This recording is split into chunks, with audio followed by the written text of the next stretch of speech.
Today, Jesus is speaking about the signs that will come before the temple is destroyed. And what's interesting about the signs that he mentions is that a case could be made to argue that these signs are being fulfilled today. For example, it says, nation will rise against nation and kingdom against kingdom. And we could say, the war between Russia and Ukraine, or the war in the Middle East between Gaza and Israel. It says there will be powerful earthquakes, famines, and plagues.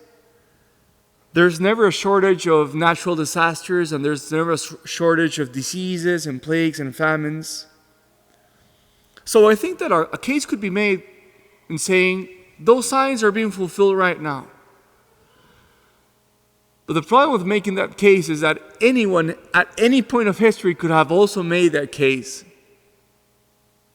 So what we're seeing is that the signs that Jesus offers that will take place before the destruction of the temple or his second coming are always being fulfilled. So how are we meant to understand this? Does this mean that then there are no signs really, and Jesus was not being truthful when he said that these signs would specifically come before his second coming? And the answer is this. The Lord says, these signs will come before my second coming, shortly before my second coming. But then the question becomes, in the mind of the Lord, what does shortly mean?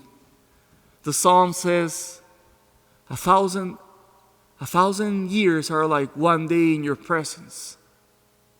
So I think there's a case that could be made that in the mind of the Lord, because time is so short, the second coming is always near.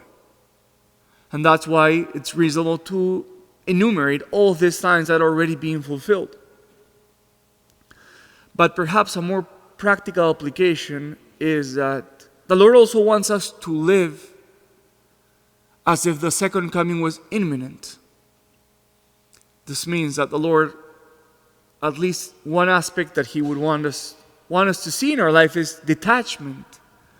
That understanding that because the coming is near, then my preoccupations with the world cannot overwhelm me. And that's why he says also, do not be terrified, for such things must happen first.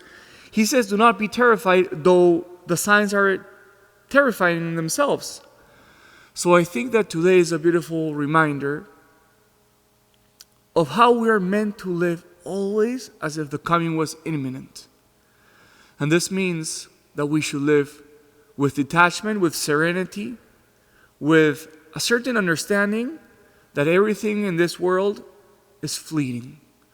So today, as we come closer to the beginning of Advent, and the church will be insisting on readings that remind us of our eschatological destiny, let us live this day with a greater detachment to the world and a greater yearning of the coming of the kingdom.